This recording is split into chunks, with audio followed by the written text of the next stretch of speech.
நல் மெய்ப்பரின் சத்தம். பிரசங்கி 9வது அதிகாரம் 7வது வசனம். நீ போய் உன் ஆகாரத்தை சந்தோஷத்துடன் புசித்து உன் திராட்சரசத்தை மனமகிழ்ச்சியுடன் குடி. தேவன் உன் கிரியைகளை அங்கீகாரம் பண்ணியிருக்கிறார்.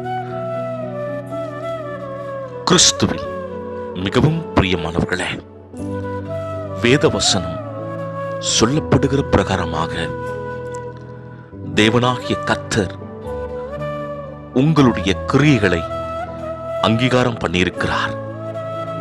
ஆம் பிரியமானவர்களே, கிரியைகள் என்பது தேவனுடைய வார்த்தையை விசுவாசிப்பதும் அதன்படி நடப்பதும் பரிசுத்தத்தோடு தேவனை தொழுது கொள்வதும் தேவனுடைய கிரியாயிருக்கிறது.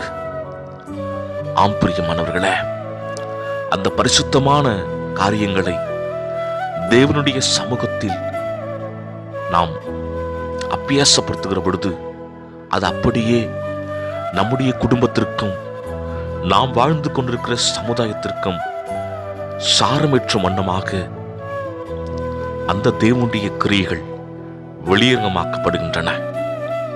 எனக்கன்பானவர்களே, அப்படிப்பட்ட பரிசுத்த கிரியைகளை செய்வதற்கு முற்படுகிற பொழுது தேவன் தந்துள்ள இருக்கிற நமக்கான நன்மை புசிப்பும் குடிப்பும் மாத்திரமே. அது தேவனுடைய நாமத்து நிமித்தம் நம்முடைய ஆத்துமாவுக்கும் எலும்புகளுக்கும் இனிதாக இருக்கும். ஆகவே இந்த கடைசி நாட்களிலே எதுவாயினும் சத்துரு கொண்டு வருகிற எந்த போராட்டம் ஆயினும் தேவனுக்காக நம்மை சந்தித்த இரட்சகருக்காக பரிசுத்த கிரியைகளை செய்வதற்கு நம்மை அர்ப்பணிப்போம்.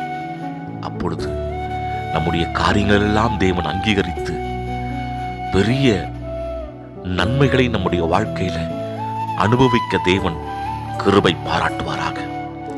கர்த்தர் தாமே உங்களை ஆசீர்வதித்து கனப்படுத்துவாராக.